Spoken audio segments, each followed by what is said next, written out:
Welcome friends. இன்றைக்கி நம்ம mango pudding எப்படி செய்கிறது பார்க்கலாம் வாங்க. அதுக்கு 300 கிராம் பால் எடுத்திருக்கேன். பாலை நல்லா காய்ச்சிக்கணும்.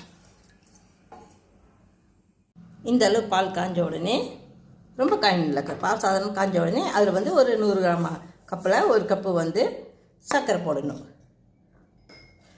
போட்டு சர்க்கரை கரையணும். ஒரு பாத்திரத்தில் ஒரு 50 கிராம் அளவுக்கு கார்ன்ஃப்ளோர் 2 ஸ்பூன் போட்டு இந்த கார்ன்ஃப்ளோரில் கொஞ்சம் பால் சேர்த்து கரைச்சிக்கங்க. இதில் 1 ஸ்பூன் பால் பவுட்ரு சேர்த்துக்குங்க. இதை பாருங்கள், கரைச்ச பாலை கரைச்ச கார்ன்ஃப்ளோரை இந்த பாலில் கலந்துடணும். இதுக்கு 1 கப்பு நான் மாம்பழம் எடுத்திருக்கேன். கொட்டை நீக்கி தோல் நீக்கின மாம்பழம் 200 கிராம் கப்பில். அது மிக்சியில் போட்டு அரைச்சிக்கணும்.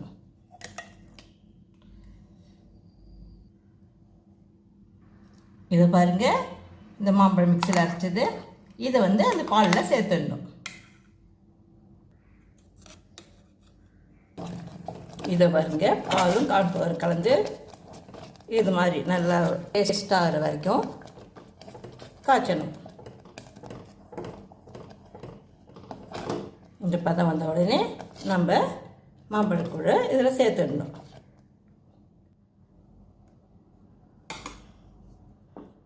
இதில் ஒரு பிஞ்சு உப்பு, டேபிள் சால்ட் சேர்க்கணும். சேர்த்து கலந்துக்கினே இருக்கணும்.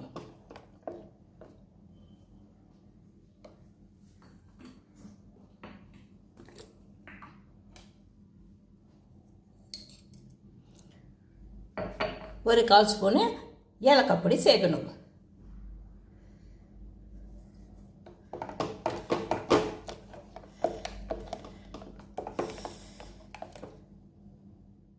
இதை பாருங்கள், இந்த பதம் வந்த உடனே நம்ம அடுப்பு நிறுத்திடலாம்.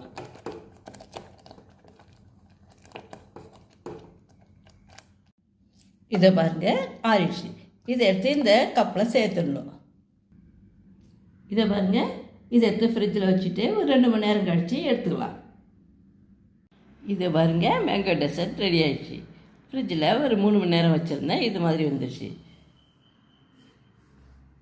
நீங்களும் இது மாதிரி செய்து பாருங்கள், சாப்பிட்டு பாருங்கள். உங்களுக்கு இந்த வீடியோ பிடிச்சிருந்தா வீடியோவை லைக் பண்ணுங்கள், ஷேர் பண்ணுங்கள், சப்ஸ்கிரைப் பண்ணுங்கள், கமெண்ட் பண்ணுங்கள். இதேமாதிரி மேங்கோ புட்டிங் செய்து சாப்பிட்டு பார்த்து கமெண்ட் பண்ணுங்கள். தேங்க்யூ ஃபார் வாட்சிங்.